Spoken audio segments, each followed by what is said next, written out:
बिस्मिल्लाहिर्रहमानिर्रहीम। अस्सलाम वालेकुम, वेलकम टू वीमेंट और CS201 इंट्रोडक्शन टू प्रोग्रामिंग का लेक्चर नंबर 7 आज हम कवर करने जा रहे हैं। लास्ट टाइम हमने लेक्चर नंबर 6 कवर किया था। उसका जो रिकैप है उसमें आपने रिपीटेशन स्ट्रक्चर मीन्स लूप आपने देखे थे, हमने वाइल लूप उसमें देखा था। उसके कुछ सैम्पल प्रोग्राम थे और कुछ फ्लो चार्ट्स वगैरह थे उसके, वो हमने देखे थे। और आज हम देखेंगे लेक्चर नंबर 7 और इसमें हम लोग hope so do while loop देखेंगे, स्विच स्टेटमेंट में भी हो सकती है एंड आपका फॉर लूप हो सकता है। तो शुरू करते हैं हमारा लेक्चर। हमारे पास आ गया जी लेक्चर नंबर 7। हमारे पास लेक्चर नंबर 7 में हमारे पास डू वाइल लूप है, इंक्रीमेंट एंड डिक्रीमेंट ऑपरेटर्स हैं। अब do while loop same as हमारे पास वाइल लूप की तरह है, इसमें भी एज इट इज़ कंडीशन लगती है, लेकिन इसमें जो कंडीशन की रिपीटेशन है, जो कंडीशन को चेक है वो लास्ट में आगे होती है, ठीक है। एंड इसके सिंपल प्रोग्राम देखेंगे, इसका फ्लो चार्ट देखेंगे। इंक्रीमेंट एंड डिक्रीमेंट जो स्टेटमेंट होती है, ये ऑपरेटर्स वो वैल्यू को इंक्रीमेंट करने के लिए और डिक्रीमेंट करने के लिए यूज़ होते हैं। तो बहरहाल ये सारी चीज़ें भी हम इसमें देखेंगे। पहले देखते हैं हम डू वाइल स्टेटमेंट हमारे पास क्या होती है। देखिए हमारे पास डू वाइल स्टेटमेंट उसमें लिखा हुआ है कि हमारे पास लूप्स क्या करते हैं कि लूप्स हमारे पास रिपीटेशन स्ट्रक्चर हैं जो काम करते हैं किसी भी कंडीशन पर। जब तक वो कंडीशन ट्रू रहती है तो वो अपना लूप चलाते रहते हैं, और जो हमने उनको स्टेटमेंट्स दी होती हैं एग्जीक्यूट करने के लिए, वो तब तक वो लोग एग्जीक्यूट करते रहते हैं जब तक वो स्टेटमेंट फॉल्स नहीं हो जाती, ठीक है।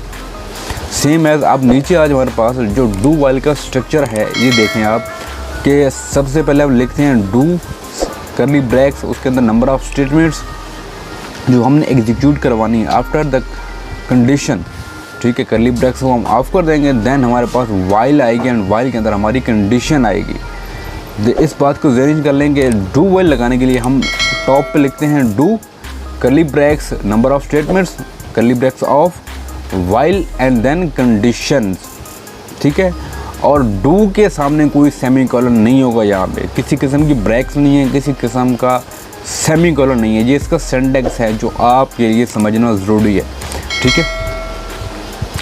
इसका अब जो फ्लो चार्ट है वो किस तरह है कि इस डू में आएगा, चेक करेगा कंडीशन को, अगर वो ट्रू होगी तो वो फिर वो रिपीट करेगा, अगर वो फॉल होगी तो वो उसको एग्जिट कर जाएगा, ठीक है।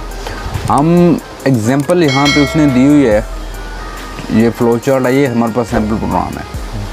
अब सैम्पल प्रोग्राम में यहाँ पे वो क्या कह रहा है कि हमने डिक्लेयर एन वेरिएबल को इनिशियलाइज किया। हमने एक ट्राई नम का वेरिएबल लिया इंटीजर टाइप का, उसको हमने वैल्यू दी 0, और एक कैरेक्टर टाइप वेरिएबल लिया, इसका नाम रखा हमने C। अब डू वाइल कंस्ट्रक्ट कर रहे हैं हम यहाँ पे, मतलब डू वाइल स्टेटमेंट लगा रहे हैं। हमने डू लिखा करली ब्रैकेट C आउट में please enter the characters between A to Z from गेसिंग, तो वो C इन करेगा। हमने इस C को इन करवाया क्योंकि कैरेक्टर वेरिएबल है, तो हमने कैरेक्टर इनपुट करवाना है, तो वो क्या करेगा यहाँ पे कैरेक्टर को इनपुट करवाएगा। अब check the enter character for equality, तो उसने नंबर इनपुट किया है वो Z के इक्वल है, कैरेक्टर Z के इक्वल है, तो हमने इसको कहना है कि आपका जो नंबर है वो दुरुस्त है, ठीक है। आपको जो नंबर है वो दुरुस्त है। Try num is equal to 6, ठीक है। अब 6 के अंदर हमने कितना डाल दी वैल्यूज़ 6, कितनी 6, ये वही ट्राई नम है जो हमने ऊपर यहाँ पर डिक्लेयर किया था। एल्स अगर वो कंडीशन फॉल्स होती है तो क्या करना है, आपने ट्राई नम के अंदर इंक्रीमेंट करना है। किसके अंदर, ट्राई नम के अंदर आपने इंक्रीमेंट करना है, ठीक है।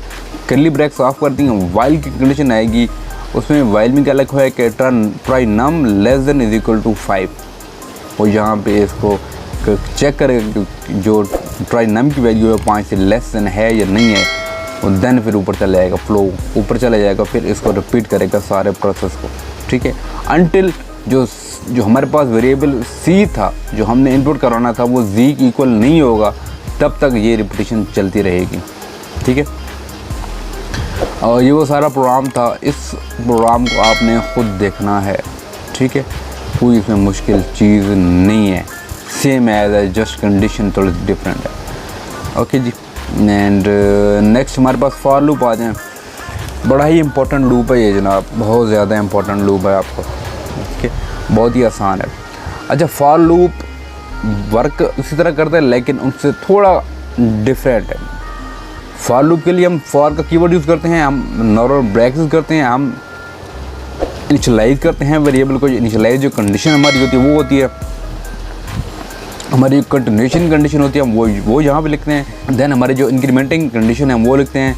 देन करली ब्रेक्स अंदर हम नंबर ऑफ स्टेटमेंट लिखते हैं जो हमने डिस्प्ले करवानी होती है या जिन हमने वर्क करना होता है, ठीक है।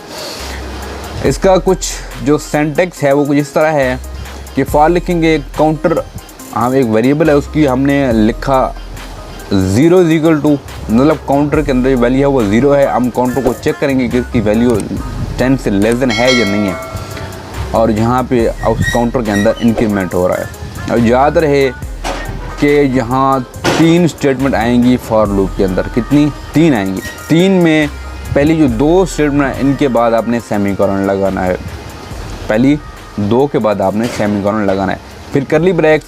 देन करली ब्रेक्स के अंदर जो स्टेटमेंट आप लिखेंगे वो एग्जीक्यूट होंगी, ठीक है। और ये लूप तब तक चलता रहेगा जब तक ये कंडीशन ट्रू रहेगी, अदरवाइज अगर कंडीशन फॉल होगी तो लूप टर्मिनेट कर जाएगा, लूप बंद हो जाएगा। और इसका सैम्पल प्रोग्राम भी सेम है, कोई इसमें मुश्किल चीज़ नहीं है।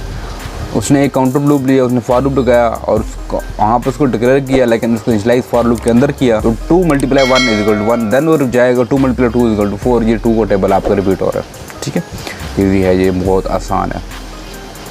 एंड ये सैम्पल प्रोग्राम है, ये आपने खुद देखना है लाजमी, अपनी समझ के लिए आपने इसको करना है, बाय हैंड करना है। ये 7 का टेबल उसने लिखा हुआ है। इंक्रीमेंट एंड डिक्रीमेंट ऑपरेटर्स क्या होते हैं कि हमारे पास ये इंक्रीमेंटेशन हो रही है, वेरिएबल का नेम उसके सामने 2 बार प्लस। ये हमारे पास इंक्रीमेंट और डिक्रीमेंट 2 किस्म की होती हैं, pre increment and post increment. Pre increment वो होती हैं जब आपने इस प्लस प्लस को उठा के लेफ़्ट साइड पर लिख दिया, ठीक है। प्री इंक्रीमेंट मीन वो किसी भी वेरिएबल के डिस्प्ले होने से पहले या ऑपरेशन करने से पहले उसके अंदर वो इंक्रीमेंट कर देगा।